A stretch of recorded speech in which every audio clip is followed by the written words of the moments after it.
25 வருஷம் இந்த வருஷத்தோட முடிஞ்சிருக்கு.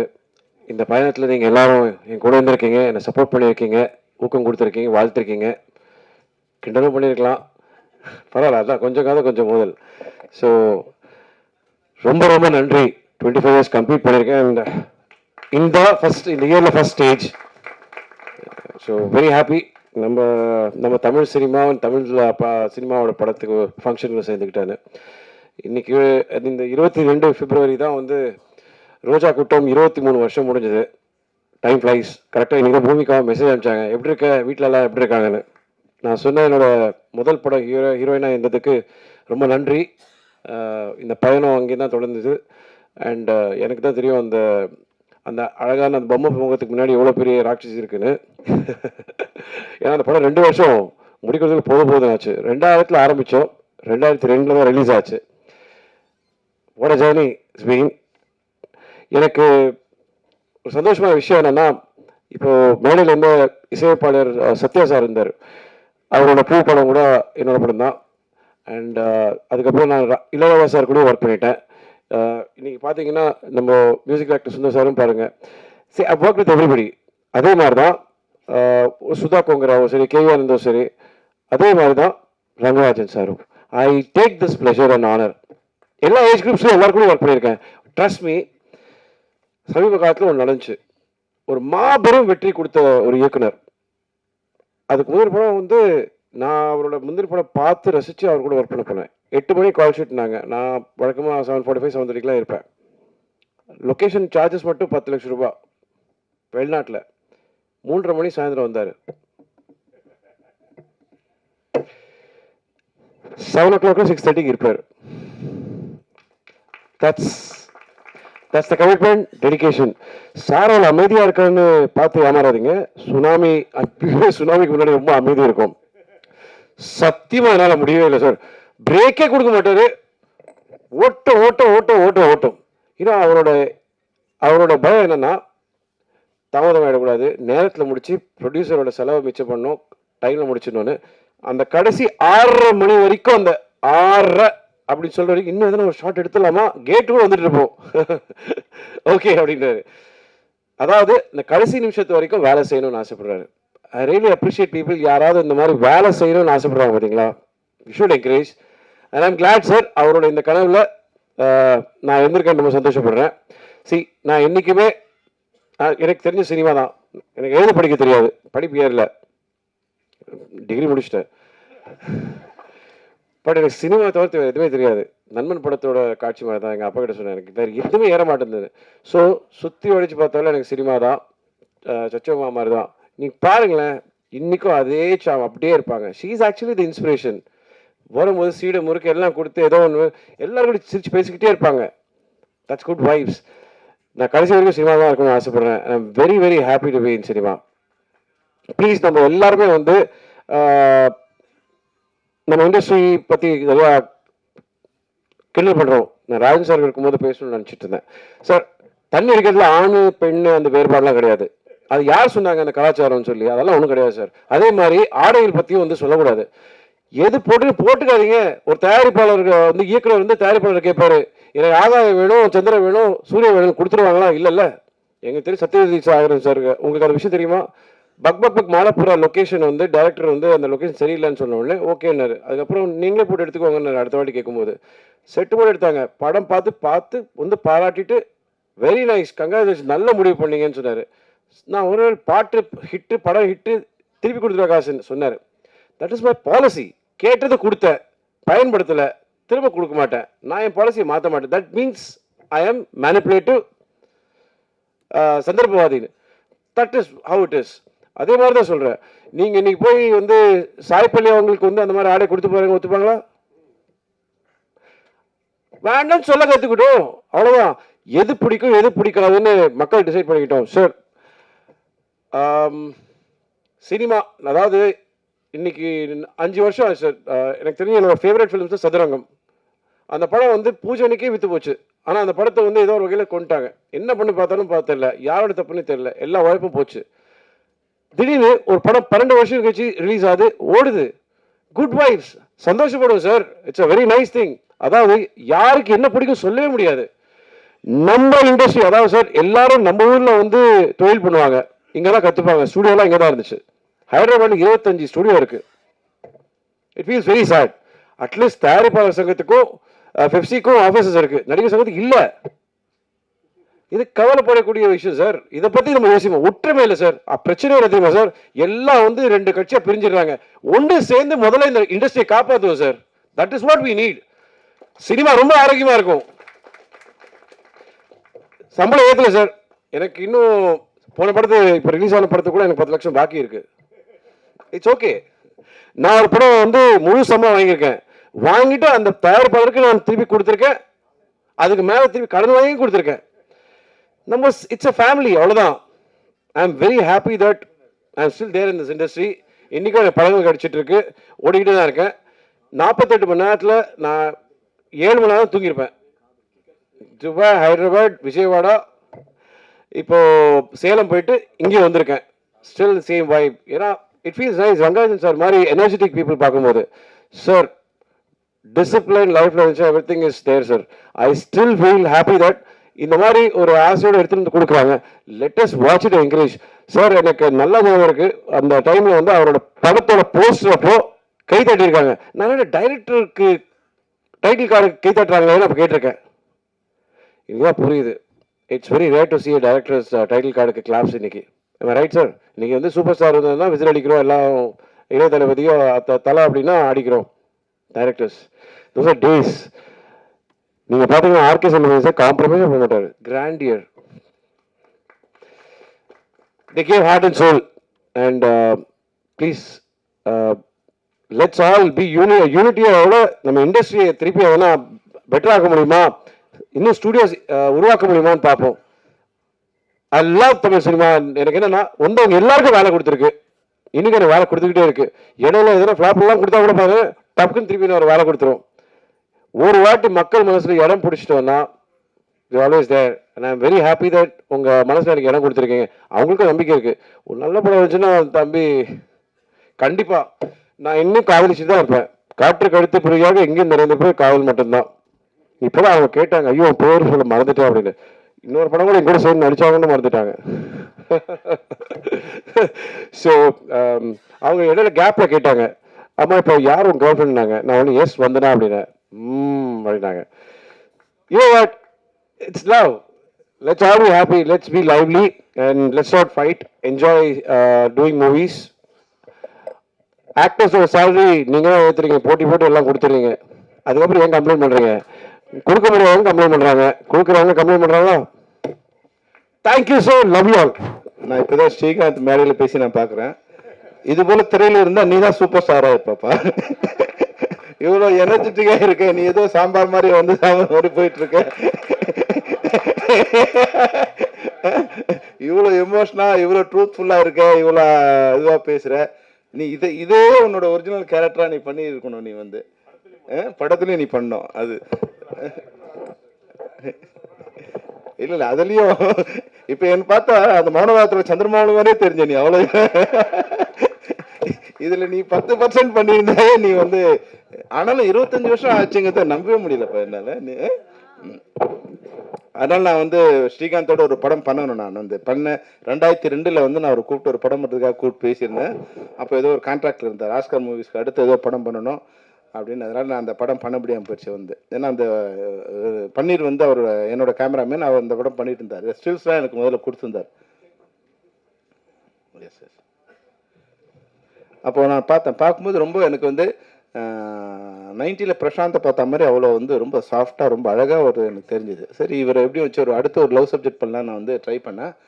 அப்போ வந்து இல்லை சார் அந்த அக்ரிமெண்ட்டில் இருக்கேன்னு சொன்னார். அதனால் அதை பண்ண முடியாமல் போயிடுச்சு. ரோல் நான் பண்ணியிருந்தா நீங்கள் வந்து நம்ம ஒரு சேர்ந்து ஒரு படம் எனக்கு வாய்ப்பு நான் மிஸ் பண்ணிட்டேன், அவ்வளோதான். இந்த விழாவுக்கு நான் வந்து இங்கே வருகை தருவதற்கு முக்கிய காரணம் வந்து இயக்குனர் கே ரங்கராஜ் அவர் தான். ஏன்னா அவர் வந்து தமிழ் சினிமாவில் மற்றவங்களாம் இப்போ சொல்கிற மாதிரி எனக்கு தெரியல வந்து அவ்வளோ எல்லோரும் அதிகமாக அவர் கோவப்படுவார் ஓடிப்படுவார். நான் வந்து 30-35 வருஷமாக நான் அவரை பார்த்துட்டு இருக்கேன். ஒரு தடவை கூட கோவப்பட்டு நான் பார்த்ததே இல்லை. அவர் வந்து இல்லை நீ ஒரு தடவை அப்படி சிரித்த மாதிரியே தான் இருப்பார். அவர் வந்து சாஃப்டாக அமைதியாக வருவார், அமைதியாக போவார். ஏன்னா அப்போ நான் வந்து மணிவண்ணன் சாப்பிட்டு ஒர்க் பண்ணிட்டு இருக்கும்போது மணிவண்ணன், ரங்கராஜ், மனோபாலா இவங்க 3 பேரும் அந்த பாக்யராஜரோட பாரதிராஜரோட அசிஸ்டண்டாக இருக்கும்போது இவங்க 3 பேரும் சம காலத்தில் படம் பண்ணிட்டு இருந்தால எனக்கு வந்து மணிவண்ணன் சார் வந்து ஒரு அப்பா மாதிரின்னா அவர் சித்தப்பா இல்லை பெரியப்பா மாதிரி தான் எனக்கு அந்த ஒரு ஃபீல் தான். அதனால அவர் கூப்பிட்ட உடனே இந்த நிகழ்ச்சி எப்படி இருந்தாலும் வந்துடணும், அவர் என்ன சொன்னாலும் வரணும் அப்படிங்கிற மாதிரியான அவர்கிட்ட பெரிய பழக்கம் இல்லாமலே அவர் மேலே வந்து எனக்கு ஒரு உறவு வந்து திரைத்துறையில் வந்து ஒரு ரசிகனாகவும் சம காலத்தில் நான் ஒர்க் பண்ணும்போது என்னுடைய மணிவண்ணனோட கொலிகாக இருந்ததால் வந்து அவர் மேலே அளவு கடந்த அன்பு. நான் வந்து விஜயகாந்த் சாரோட படம் பண்ணணும் அந்த ஸ்டேஜில் அங்கே இருக்கும்போது அவர் தர்மவல்லம் படம் பண்ணிட்டு இருந்தார். அப்போ வந்து போகும்போது எனக்கு வந்து அப்போ பார்த்து பழக்கம். அப்போ வந்து எல்லா இடங்களையும் நான் பார்த்த எல்லா இடங்களுமே வந்து ஒரு அமைதியான மனிதராக தான் அவர் நான் பார்த்துருக்கேன். இப்போ நான் அந்த சாங்கை பார்க்க முடியல, ட்ரெய்லர் மட்டும் தான் பார்த்தேன். ஆனால் அதுவே வந்து ஒரு பானை சோற்றுக்கு ஒரு சோறு பதம்ங்கிற மாதிரி வந்து அந்த கலர்ஃபுல்லாக வந்து அது ரொம்ப அழகாக வந்து இப்போ ஹீரோயின் ரொம்ப அழகாகவும் ஹீரோ ரொம்ப அழகாகவும் ஒரு எனர்ஜெட்டிக்காகவும் இருந்தது. பார்த்தா ஒன்று ரொம்ப சந்தோஷமாக புது நியூ ஃப்ரேம் பார்க்குற மாதிரி இருந்தது. எல்லா இடத்துலையும் என்னென்னா வைன் வந்து ரொம்ப நாளானால் அந்த வைனுக்கு ரொம்ப அதிகம். அப்போ எக்ஸ்பீரியன்ஸ் ரொம்ப அதிகமான படித்தவங்க ரொம்ப ப்ரொஃபஸர் ரொம்ப அதிகமாக படிச்சிருந்தாருன்னா அவருக்கு ரொம்ப வேல்யூ அதிகம். ஆனால் தமிழ் சினிமாவில் மட்டும் எக்ஸ்பீரியன்ஸ் இருந்தால் அவனை ஒதுக்கி தள்ளிவிடுவாங்க. அவங்க அன்ஃபிட் ஆகிறதுக்கு 3 இது இருக்குது சினிமாவில் வந்து. அவங்க வந்து எக்ஸ்பீரியன்ஸ் இருக்கும் இருந்தால் அவங்க அன்ஃபிட்டு, அந்த பட்ஜெட்டுக்குள்ளே படம் எடுத்துட்டாங்கன்னா அவங்க அன்ஃபிட்டு, குறைஞ்ச அந்த பிளான் பண்ணி படம் எடுத்தாங்கன்னா இப்போ அன்ஃபிட். இதுதான் இப்போ தமிழ் சினிமாவோட வந்து டயக்ராம் இதுதான். இப்போ இந்த டயக்ரத்தை இந்த கட்டுமானத்தில் ஒரு வீடு கட்டும்போது எப்படி இருக்கும் அந்த வீடு? ஒரு வீடு வந்து கட்டுமானத்தில் அஸ்திவாரத்தை வந்து பிளான் பண்ணி அதுக்கேற்ற மாதிரி வீடு கட்டினா அந்த வீடு வந்து சிறப்பாகவும் உறுதியாகவும் இருக்கும். ஆனால் எந்த விதமான கட்டுமானமும் இல்லாமல் எந்த விதமான அஸ்திவாரமும் இல்லாமல் எந்த விதமான பிளானும் இல்லாமல் வந்து படம் எடுத்துட்டு அப்புறம் சினிமா நல்லா இல்லைன்னு சொன்னால் சினிமா நல்லா இருக்கு, அந்த தயாரிப்பாளர்கள் அந்த உறுதியை அந்த வந்து அந்த அந்த பவரை வந்து கைவிட்டுட்டாங்கன்னா அந்த திரைப்படம் சரியாக வராது. யாரோ ஒரு பாஸ் அந்த இடத்துல இருக்கணும். எனக்கு யார் பாஸ்? எனக்கு தயாரிப்பாளர் தான் பாஸ். அப்போ அவருக்கு எனக்கு பாஸா இருக்கிற வரைக்கும் அந்த திரைப்படம் நல்லா வரும். வேற யாராவது பாஸ் ஓவர் பண்ணாங்கன்னா அந்த திரைப்படம் சரியா வராது. அதுதான் தமிழ் சினிமாவில் உள்ள எந்த தொழிலையும் பணம் போடுறவங்க முதலாளியா இருக்கிற வரைக்கும் அந்த தொழில் சிறப்பானதா இருக்கும். அதை விட்டுட்டு வேற யாராவது வந்து அங்க வந்து பவர் எடுத்தாங்கன்னா அது சரி திரையா வராது. அதுதான் தமிழ் சினிமாவோட இன்னைய நிலைமைக்கு காரணம். ஆனா வந்து ரங்கராஜ் சார் இருக்கும்போது நான் வந்து அவரோட ஒர்க் பண்ணல. ஆனால் வந்து அவருக்கு கதை எழுதின ஒரு செல்வராஜ் சாரோ கலைமணி சாரோ அவங்க வந்து 3 பேரை பற்றி ஒரு கம்பேர் பண்ணி சொல்லுவாங்க. அதாவது எப்படின்னா மணிவண்ணன் சாருக்கு வந்து ஒரு கதை வசனம் எழுதி கொடுத்தா அவர் வாங்கி போவார், அந்த கதை வசனம் அப்படியே திரும்பி வந்துடுமா நமக்கு. அந்த பேப்பர் வாங்கி வச்சுப்பாரு, அவர் கதையோ அவர் வசனமா எடுப்பார். அதனால அந்த கதையை நம்ம இன்னொரு படத்தில் யூஸ் பண்ணலாம், அந்த வசனத்தை இன்னொரு படத்தில் யூஸ் பண்ணலாம். அது வந்து இதுவே பண்ண மாட்டார். அப்புறம் எப்போ எடுப்பான்னு தெரியாது, வெண்ணொரு நாள் எடுப்பாருன்னு. ஆனால் ரங்கராஜ் சார் எப்படின்னா 9 to 6 5 சீனுன்னா அது வந்து 8:30க்கு அந்த ஷூட்டிங் ஆரம்பிச்சிருவார். கரெக்டாக வந்து 6 o'clock முடிக்கணும்னா கடைசியில் முடியும்னு அந்த 6:15 கொண்டு போய் முடிப்பார். அவ்வளோ ஷார்ப்பாக அந்த சீனை 5 சீனை கரெக்டாக முடிச்சு நீட்டாக முடிச்சு அந்த சீன் நம்ம பார்க்கும்போது ஆஹா நம்ம சீன் அப்படியே இருக்குது அப்படிங்கிற மாதிரி ஒரு சந்தோஷமாக இருக்கும். மனோபலம் எப்படின்னா 9 மணிக்கு ஷீட் ஆரம்பித்து 1:30 மணிக்கெலாம் அந்த சீனை முடிச்சுட்டு சீனை கொடுன்னு கேட்பேன். அவ்வளோ அர்ஜென்ட் அவனுக்கு அப்படின்னு. அது இன்னும் கொஞ்சம் நேரம் எப்படி இருந்தாலும் எல்லாத்தையும் பேக்கப் பண்ணணும். அப்போ எப்படி இருந்தாலும் 5 சீன் தான் எடுக்க போகிறோம்னா அந்த 5 சீனை இன்னும் கொஞ்சம் நேரம் ஒர்க் அவுட் பண்ணி இன்னும் மெதுவாக எடுக்கலாம் அப்படிலாம் இல்லை. அந்த அடிப்படையில் எடுக்கணும் எடுத்துகிட்டே இருப்பாங்க அப்படிங்கிற மாதிரி. அப்போது முதல்ல நான் சொல்கிறது 30 வருஷத்துக்கு முன்னாடி நான் உதவி இயக்குனராக இருக்கும்போது ரங்கராச்சாரியனை பற்றி ஒரு அளவீடு என்னென்னா அந்த சரியான நேரத்தில் சரியாக திட்டமிட்டு மிக சிறப்பாக செய்யக்கூடிய வெற்றி தோல்விங்கிறது வந்து வாழ்க்கையில் யாராலும் முடிவு பண்ண முடியாது. வெற்றி தோல்வி வந்து என்னுடைய திறமையை வந்து மதிப்பிடுறது கிடையாது. நான் எடுக்கிற கதை அது சிலருக்கு பிடிக்கலாம், பிடிக்காமல் போகலாம். அது ஒரு வேவ் இருக்குது. அதனால் அந்த வெற்றி தோல்விங்கிறது வந்து ஒரு தொழில்நுட்ப கலைஞரோட தகுதியை தீர்மானிப்பதல்ல, அந்த படத்தோட தரம் தான் தீர்மானிக்கும். இந்த படத்தை பார்த்தோம்னா இன்னைக்கு சொன்னார் இல்லையா வந்து ராஜன் இந்த படம் இது போல இருக்குது அப்படின்னு சொன்னார் இல்லையா, அதுதான் வந்து ஒரு இயக்குனரோட இல்லை ஒரு படைப்பாளியோட தரத்தை தீர்மானிப்பது அந்த படத்தோட எப்படி எடுத்திருக்காங்கிற விஷயம் தானே தவிர அந்த படத்தோட வெற்றி தோல்வி இல்லை. அதனால் நிச்சயமாக இப்போ வந்து ஒரு காலம் மாறு. இப்போ ராஜன் சார் சொன்ன மாதிரி ராஜன் சார் சொன்னார், அது சொன்னதுலேயே எனக்கு ரொம்ப வருத்தமான விஷயம். சமண்ணா மாதிரி தங்கச்சிக்குன்னு சொன்னார். தமிழ்நாட்டில் 8 கோடி பேர் வருத்தப்படுவாங்க தமன்னா மாதிரி தங்கச்சி சொன்ன உடனே. அதை தவிர அவரோட கருத்து எல்லாத்தையும் நம்ம எடுத்துக்கலாம். மிக சிறப்பாக சொன்னார். அதாவது வந்து தமிழர் பண்பாடுன்னு ஒன்று. இப்போ ஏன் தமிழர் பண்பாடை பற்றி பேச வேண்டிய ஒரு சூழ்நிலை வருதுன்னா, தமிழுங்கிறது வந்து ஒரு சாம்பல் பூத்த நெருப்பு. பார்க்குறவன் அது சாம்பல் நினச்சி கை வச்சானா சுடும். எல்லாருக்கும் தான் அது. சினிமாவுக்கும் சரி, அரசியலுக்கும் சரி, அது சாம்பல் பூத்த நெருப்புங்கிறது அனைவரும் உணரணும். இல்லைன்னா அது தொட்டு அவன் கையை சுடும். இந்த நெருப்பை அணைப்பதற்கு யாராலும் முடியாது. இது கால நெருப்பு. இது வந்து பல்லாயிரம் ஆண்டுகளாக 10,000 ஆண்டுகளுக்கு மேலாக அணையா நெருப்பாக இருக்கு. கொஞ்ச நேரத்தில் அது வந்து சாம்பல் பூத்திருக்கும். நீங்கள் ஊதி பார்த்தீங்கன்னா தெரியும். ஊதினா உங்கள் வாய் வந்து போயிடும். அதனால தயவுசெய்து நீங்க அவங்க வேலையை பார்த்துக்கிட்டு இருக்கீங்க, அவ்வளவுதான். எங்களுடைய கலாச்சாரத்தை பண்பாட்டை வந்து நீங்க யாரும் அழிக்க முடியாது. அதனால வந்து அதுக்காக வந்து வேற வேற வழியில வேற வேற இது வர வேண்டிய அவசியம் எங்களுக்கு இல்லைன்னு தான் நான் உறுதியாக சொல்ல முடியும். தமிழ் மொழி கல் தோண்டி மண் தோன்றா காலத்துக்கு முன் தோன்றிய குடி. இது வந்து அதனால இது இன்னும் வந்து 10,000 வருஷம்ல 100,000 வருஷம் இந்த மொழி வாழ்ந்துகிட்டே இருக்கும். அதுக்கு ரங்கராஜ் மாதிரியான இயக்குநர்களே அது பிரசவிச்சுட்டே இருக்கும். அது யாரும் வந்து இன்னொரு கடவுள் வந்து காப்பாற்ற போறதில்லை. அது கடவுள் காலம் வந்து அதுக்குண்டான படைப்பாளிகளை அது வந்து அனுப்பிச்சுட்டே இருக்கும். அந்த மொழியையும் அந்த கலாச்சாரம் காப்பாற்றுவதற்கு அது அனுப்பிச்சுட்டே இருக்கும். அது வந்து அது போன்ற ஒரு இயக்குனர் தான் வந்து எங்களுடைய ரங்கராஜ் சார். நிச்சயமா உங்களுக்கெல்லாம் பத்திரிகையாளருக்கு வந்து மிக மிக தாழ்மையான ஒரு வேண்டுகோள்னா, உங்களுக்கு ஒரு தர்மம் இருக்கு. உங்களுக்கெல்லாம் ஒரு காலத்துல செய்தி கொடுத்தோம், நட்பு கொடுத்தோம், உங்களையெல்லாம் வளர்த்த ஒரு இயக்குநர்களை ரங்கராஜ் சார் ஒரு முக்கியமான ஒரு நண்பராக இருந்திருப்பார். அந்த தர்மத்தை நீங்களை வச்சுட்டு உங்களுக்கு இப்போ வந்தவங்களுக்கு இல்லாமல் இருக்கலாம். இல்லை உங்கள் மூத்தவராக இருக்க, இல்லை உங்களோட அப்பாவாக இருப்பார், இல்லை உங்கள் சகோதரராக இருந்திருக்கலாம், இல்லை உங்கள் முன்னோடியாக இருக்கிற அனைத்து பத்திரிகையாளருக்கும் மிக நெருங்கிய நண்பராக, மனிதாபிமானம் உள்ள ஒரு நண்பராக வந்து ரங்கராஜ் இருந்திருப்பார். அதனால ஒரு தாய்க்கு பண்ண வேண்டிய கடமை மாதிரி இந்த பத்திரிகையாளர்கள் இந்த ரங்கராஜ் சார் ஒரு படத்தை நீங்கள் காப்பாற்ற வேண்டியது உங்களுடைய தர்மம். நான் வந்து உங்களை தயவு செய்து கேட்குறேன். என் படத்துக்கு நான் கேட்குறேன். ஏன்னா இது போன்ற மிகச்சிறந்த மனிதர்கள் இதெல்லாம் இப்போ டைரக்டர் சொன்னார். இப்போ வந்து ஸ்ரீகாந்த் சொல்லும்போது சொன்னார், அவர் 4 மணிக்கு வந்தார், 3 மணிக்கு வந்தார். அப்படிலாம் இல்லாமல் இந்த படத்துக்கு ஒரு 2-3 தடவை பிரச்சனை வந்தது. அது வரும்போது தயாரிப்பாளரை விட மிக அதிகமான நேரம் வந்து அதுக்காக காத்திருந்து அதை சரி பண்ணி அந்த படத்தை முடிக்கணுங்கிறத மிக சிறத்தை எடுத்து வந்து ரங்கராஜ் சார் வந்து அது பண்ணார். டைரக்டராக மட்டும் இல்லை, அவர் தயாரிப்பாளராகவும் இருந்து அந்த படத்துக்கு உண்டான வேலையை பண்ணும்போது இது போன்ற இயக்குநர்களை நீங்கள் வளர்த்தீங்கன்னா தமிழ் சினிமா நல்லா வரும். 4 மணிக்கு வரவங்களை வச்சு நீ படம் எடுத்துட்டு படம் நான் நஷ்டம் அடைஞ்சேன், ரோட்டுக்கு வந்துட்டேன்னா நீ சரியான ஆட்களை, திறமையான ஆட்களை கண்டுபிடிச்சி அவங்களுக்கு வந்து அந்த டெக்னீஷியனை கண்டுபிடிச்சி அவங்களுக்கு படம் கொடுக்கணும். சும்மா வந்து நாளைய இயக்குநர்லேருந்து வந்துட்டாங்க, இல்லை வந்து அவர் வந்து ஷார்ட் ஃபிலிம் எடுத்து கொடுத்தாரு, இதெல்லாம் ஓகே. நான் வந்து அவர்கள் வர வேணாம்னு சொல்ல. புதிய ரத்தம் வந்தால் தான் உடல் வந்து இயங்கிக்கிட்டே இருக்கும். புதிய நீர் வந்தால் தான் நதி ஓடிட்டே இருக்கும். இல்லைன்னா அழுகி குட்டையாக போயிடும். அது வேற விஷயம். ஆனால் வர்றவங்க வந்து அது வந்து புதிய நதியா வருதா, இல்லை சாக்கடை தொழிற்சாலையிலிருந்து வெளியேற்றப்பட்ட கழிவுநீராங்கிறத நீங்க முதல்ல தெரிஞ்சுக்கணும். வர்றவர்களை அவரோட திறமையை சோதிச்சு. இன்னொரு பெரிய விஷயம் என்னன்னா, கதை சொன்னா ஒருத்தர் டைரக்டர் ஆகிடுறதுங்கிறது இந்த தமிழ் சினிமாவோட பெரிய சாபமா இருக்கு. கதைக்கும் டைரக்டரும் சம்மந்தமே இல்லைங்க. கதை சொல்றவன் கதாசிரியர், கதை சிறப்பா சொல்ற ஒருத்தர் இருப்பான். அது விஷயமே இல்லை. அந்த சொல்றப்பட்ட விதம் கதையை வந்து எப்படி வந்து ஸ்கிரீனுக்கு கொண்டு வருது, அதுக்குண்டான காட்சிகளை எப்படி அமைக்கிறது, அதுக்குண்டான பின்புலத்தை எப்படி அமைக்கிறது, அதுக்குண்டான நடிகர்களை எப்படி கொண்டு வருது, இதுதான் கதை டைரக்டரோட வேலை. தவிர இவன் கதை சொன்னாலும் டைரக்டர் ஆகிட்டு தமிழ் சினிமாவை கெடுத்துட்டே இருக்காங்க. இப்போ ரங்கராஜ் சார் பண்ணதுல நிறைய கதைகள் வந்து அவர் பண்ண கதை இல்லை, வெளியேந்து கதை வாங்கி பண்ணதான் வந்து இன்னைக்கு மிக பிரம்மாண்டமான இருக்கு.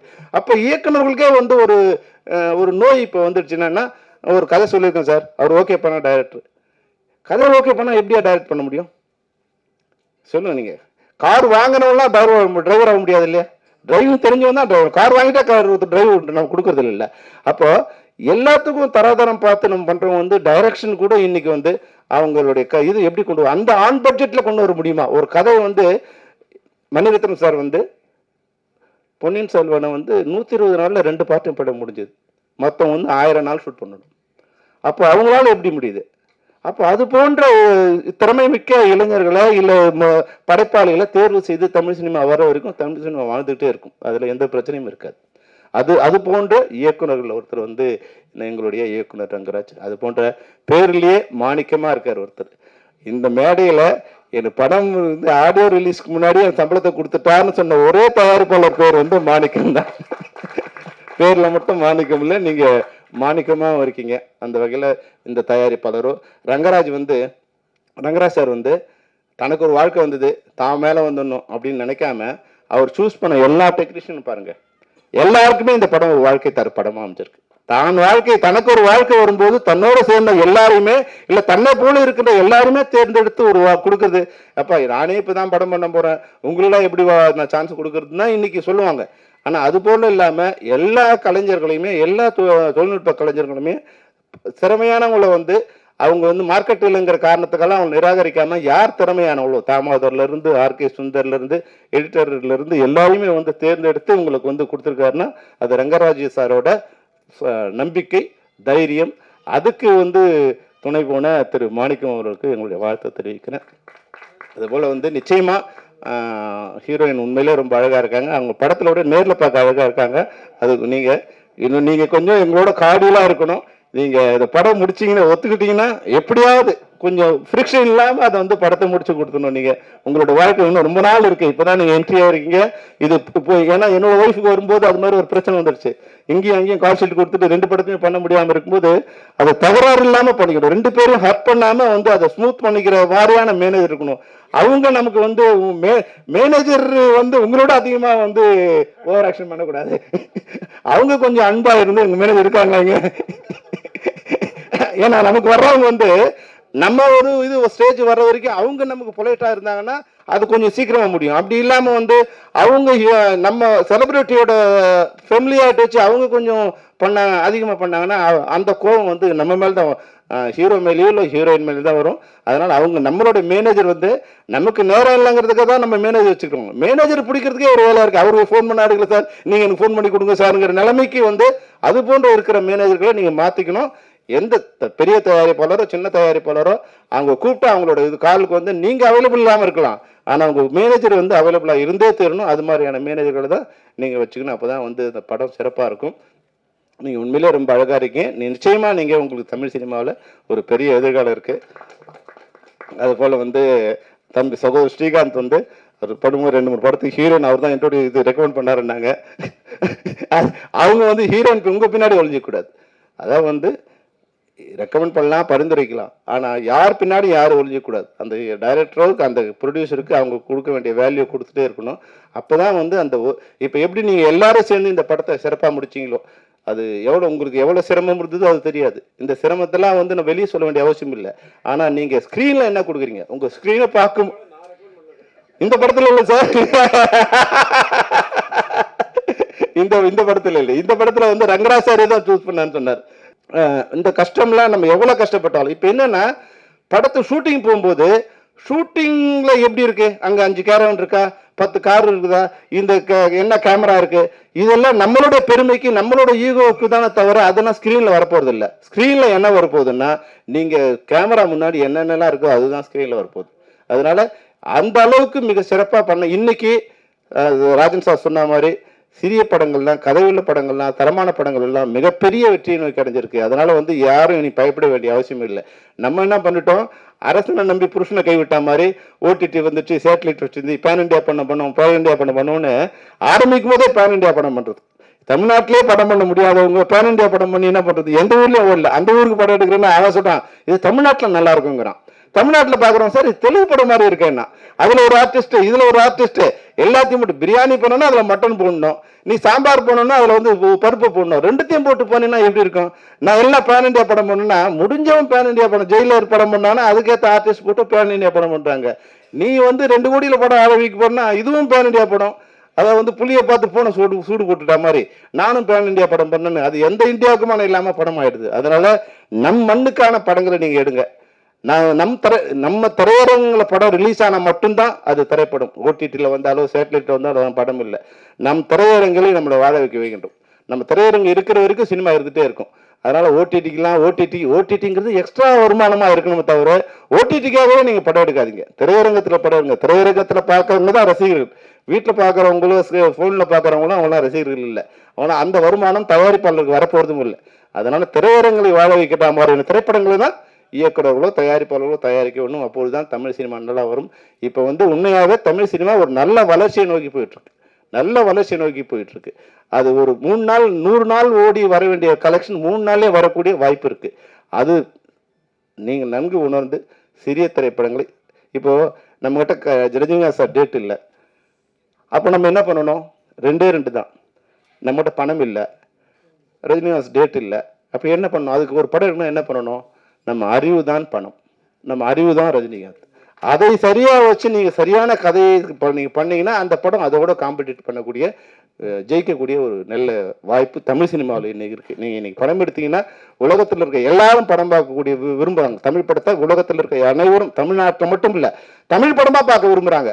அவங்களுக்கு படம் பார்க்க அவங்க படத்தை நீங்கள் எடுக்க அவங்க விரும்பலை. நீ இங்கிலீஷ் படம் மாதிரி நான் இங்கிலீஷ் படம் மாதிரி எடுத்தேன், இங்கிலீஷ் படம் மாதிரி எடுத்தலாம், இனிமேலாம் அந்த பருப்புலாம் வேகாது. இங்கிலீஷ் படத்தை நாங்கள் எங்கள் வீட்டில் நாங்கள் இங்கிலீஷ் படம் பார்த்துருப்போம். தமிழ் படத்தை பாருங்கள், தமிழ் படத்தை தமிழ் படமாக உலகம் முழுக்க பார்க்க உலகத்தில் இருக்க அனைவரும் தயாராக இருக்காங்க. அதனால் சிறந்த தமிழ் படங்களை நீங்கள் தயாரிக்க வேண்டும், இயக்க வேண்டும். இது போன்ற கொஞ்சம் காதல் கொஞ்சம் முதலிலே வந்து அதனுடைய டைட்டிலே வந்து அந்த கதையை கொஞ்சம் சொல்லிட்டாரு. சச்சம்மா கொஞ்சம் கதையை சொல்லியிருக்காங்க. நிச்சயமாக காமெடியும் சரியான பாடலும் இருந்தால் நிச்சயம் அந்த படத்துக்கு ஒரு மினிமம் கேரண்டி இருக்கும். பாடல் வந்து நல்லா இருக்குன்னு சொன்னாங்க. அந்த வகையில் இந்த படம் மிகச்சிறப்பான வெற்றியை கொடுத்து, அப்போ கேட்டவரங்க பண்ணார்னா பக்கத்து வேலைக்கு பாயாசமாக இருந்தால் அடுத்து நானும் படம் பண்ண வந்துடுவேன். இந்த படம் வெற்றி அடைய வேண்டும் என்று ஒரு சின்ன சுயநலத்தோடும் உங்களை எல்லாம் வாழ்த்து விடைபெறுகிறேன். நன்றி, வணக்கம். நன்றி சார்.